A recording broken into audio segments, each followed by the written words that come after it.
परमेश्वर ने आपकी लाइफ्स को, आपके परिवारों को ब्लेस होने के लिए, ब्लेस करने के लिए चुना। परमेश्वर ने बनाया बिल्डर ऑफ द फैमिली प्रभु यीशु मसीह हैं। Head of the family husbands हैं या फादर हैं। Heart of the family mother है या वाइफ है। सो यदि आप मिलकर रहेंगे, प्रभु के वचन के अकॉर्डिंग अपने अपने रोल को अच्छे से प्ले करेंगे तो परमेश्वर आपको ब्लेस करेगा। यदि हम बाइबल में देखो तो परमेश्वर ने सास और ससुर नाम का भी कोई भी शब्द यूज नहीं किया। माता और पिता कह के परमेश्वर ने पुकारा। सो यदि एक लड़की अपने ससुराल में आती है तो जिस तरह से अपनी माँ के साथ उसकी अटैचमेंट रहती है कि यदि वो डांटे भी, उसकी माँ डांटे भी, पिटाई भी करे, किसी चीज़ के लिए डांटे तो दिल में नहीं रखती। लड़की भूल जाती है कि मेरे अच्छे के लिए मम्मा ने समझाया, मेरे अच्छे के लिए मम्मा ने ये स्टेप लिया, मेरे अच्छे के लिए मम्मा ने गुस्सा किया। सो मन में नहीं रखती और प्यार कम नहीं होता अपनी माँ के प्रति। सो सेम उसी तरह से जब हम अपने ससुराल में जाते हैं तो अपनी सास के प्रति भी सेम वैसा ही हमारा व्यवहार होना चाहिए। और बाय हार्ट हमें अपनी सास से प्यार करना, अपने सास ससुर से इज्जत करनी है, उनकी रिस्पेक्ट करनी है, उनकी केयर करनी है, उन्हें संभाल के रखना है। उनके बेटे को जो है दूर नहीं कर लेना, एकजुटता परिवार में एक यूनिटी को बनाकर रखना। क्या आप जानते हैं कि आपकी सास आपकी बेस्ट फ्रेंड हो सकती है यदि आप अच्छे से, बुद्धिमानी से और वचन के अकॉर्डिंग यदि आप चलें तो। यदि आप पूरे दिल के साथ, खुले दिल के साथ अपनी सास के साथ बना के रखें तो आपकी सास आपकी सबसे बड़ी सपोर्टर आपके ससुराल में हो सकती है। ऐसी सपोर्टर हो सकती है जो आपके लिए स्टैंड लेगी, जो आपके लिए खड़ी होगी, जो आपके कामों को बेहतर और ईजी करेगी, जो आपको स्ट्रगल फ्री करेगी, जो आपके बच्चों के पालन पोषण में आपकी सहायता करेगी। आपकी सास आपकी बेस्ट फ्रेंड हो सकती है। हालेलुया। सो जब भी आप अपने घर में, अपने ससुराल में जाएं तो पूरे दिल के साथ उन्हें एक्सेप्ट करें, अपने सास ससुर को, क्योंकि परमेश्वर के वचन में सास और ससुर नाम का कोई भी शब्द नहीं है। परमेश्वर ने माता और पिता कह के ही पुकारा है। सो दिल से, खुले दिल के साथ उनका इज्जत करें, उनके साथ मिल जाएं, घुले मिले, और एक्सपेक्ट ना करें, किसी भी तरह की एक्टिंग ना करें अपने रिलेशनशिप्स में, अपने परिवार में। एक्टिंग के लिए कोई भी जगह नहीं है, रियलिटी में जिएं और एक्सपेक्ट ना करें। जैसे हम अपनी माँ की केयर करते हैं, अपनी मदर की, आपकी जो बायोलॉजिकल पेरेंट्स हैं, बायोलॉजिकल मदर है, आप उनकी केयर करते हैं और आप एक्सपेक्ट नहीं करते हैं कि वो भी अब आपके लिए करेगा।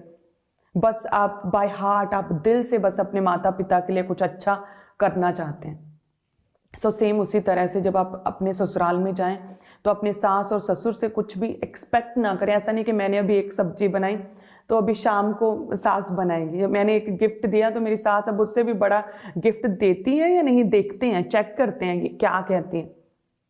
हम अपने घरों में अपनी माँ को कभी भी चेक नहीं करते, एक्टिंग नहीं करते हैं। तो उसी तरह से अपनी सास के साथ, अपने ससुर के साथ भी किसी भी तरह की कोई भी एक्टिंग नहीं होनी चाहिए और एक्सपेक्टेशंस नहीं होनी चाहिए। बिना कुछ भी एक्सपेक्ट किए, बिना किसी लालच के अपने पेरेंट्स का, अपने इन लॉज से आप प्यार करें, उन्हें रिस्पेक्ट करें, उनकी इज्जत करें। आप देखेंगे आपकी लाइफ कितनी स्ट्रगल फ्री, कितनी स्ट्रेस फ्री होगी। आप कितना ब्लेस्ड महसूस करेंगे। आप देखेंगे आपके ससुराल में एक अलग तरह की जो स्ट्रगल थी वो खत्म हो चुकी है। आप अपनी सास से पूरे दिल से, खुले दिल से, प्योर हार्ट के साथ आज से प्यार करना शुरू करें। आपकी वो बेस्ट फ्रेंड बनेगी, आपकी वो सपोर्टर बनेगी, आपका साथ देगी, आपकी हेल्पर बनेगी प्रभु यीशु मसीह के सामर्थ्य नाम में। सो उसी तरह से जो सास है, जो पेरेंट्स हैं, जो सास और ससुर हैं, उन्हें भी चाहिए कि पूरे दिल के साथ, खुले दिल के साथ, प्योर हार्ट के साथ अपनी बहू को स्वीकार करें, अपनी बहू का सपोर्ट करें। और अगर कुछ नहीं आता तो उन्हें सिखाएं, प्यार से सिखाएं अपने घर के नियमों को, अपने घर की स्ट्रेटजी, अपने घर की जो काम है उनको प्यार से सिखाएं। और किसी से भी अपनी बहू के प्रति कोई भी गलत बात ना सुने। अपने बहू की प्रेज करें, अपने बहू को अंडरस्टैंड करें, अपनी नूह को अंडरस्टैंड करें। आप देखेंगे आपका परिवार किस तरह से बैलेंस्ड, ब्लेस्ड होगा। हर एक जन जब अपनी अपनी जगह पर परमेश्वर के वचन को पूरा करेगा। हालेलुया। सो अगर हम बाइबल में भी देखें तो सास और नूह के विषय में मैंने एक स्क्रिप्चर को पढ़ा और अमेजिंगली मैं बहुत ब्लेस्ड हुई इसे सुनकर। और ये स्क्रिप्चर जो है मेरी लाइफ में भी काम किया। परमेश्वर ने मुझे भी एक्चुअल में अनुग्रह दिया, परमेश्वर का फेवर मुझ पर भी रहा कि परमेश्वर ने एक सपोर्टिव हस्बैंड तो मुझे दिया, आप जानते हैं सभी, सपोर्टिव हस्बैंड दिया परमेश्वर ने।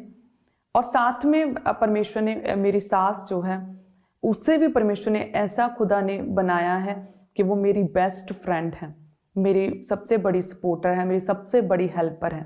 मेरे बच्चों को बढ़ाने में, मेरे काम में, मेरे ऑफिस के काम में वो हमेशा मेरी हेल्प करती हैं। हालेलुया। सो मैं ये चाहती हूँ कि जैसा मेरी लाइफ में प्रभु का अनुग्रह है और प्रभु ने हर तरह से हर एक रिश्ते में से मुझे ब्लेस किया है, कि सास भी ऐसे जैसे मेरी बेस्ट फ्रेंड है, मेरी सपोर्टर, मेरी हेल्पर है, और मेरा पति भी मेरा सबसे बड़ा सपोर्टर है। सो उसी तरह से मैं चाहती हूँ कि आपके हस्बैंड्स तो आपके सपोर्टर हैं, लेकिन जो इन लॉज हैं जिनके साथ आपकी स्ट्रगल और लॉन्ग टाइम से फाइट्स चल रही हैं, उनके साथ वो फाइट्स, वो स्ट्रगल जो है वो खटास खत्म होनी चाहिए प्रभु यीशु मसीह के नाम में। यदि हम देखें रूथ और नायोमी के रिश्ते को, वो क्या थे, वो सास और बहू का रिश्ता, लेकिन अमेजिंगली स्ट्रॉन्ग रिलेशनशिप उनके बीच में थी। जैसे वचन कहता है रूथ 3 में, उसकी सास यानी कि रूथ की सास नायोमी ने उससे कहा कि हे मेरी बेटी, क्या मैं तेरे लिए ठाव ना ढूंढूं कि तेरा भला हो। कहते कि उसकी सास नायोमी ने उससे कहा कि हे मेरी बेटी। नायोमी और रूथ की एक स्ट्रॉन्ग रिलेशनशिप थी, नायोमी और रूथ की एक स्ट्रॉन्ग रिलेशनशिप थी, एक सास और बहू का रिश्ता, लेकिन स्ट्रॉन्ग रिश्ता था, अमेजिंग रिश्ता, मार्वलस उनके बीच में अंडरस्टैंडिंग थी।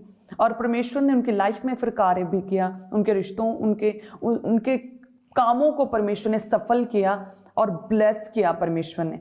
यदि देखें हम रूथ 3 अध्याय उसके 1 में लिखा कि उसकी सास नायोमी ने उससे कहा कि हे मेरी बेटी, क्या मैं तेरे लिए घर ना ढूंढूं कि मेरा भला हो। My daughter, I must find a home for you. I must, मैं जरूर तेरे लिए जो है घर ढूंढूंगी।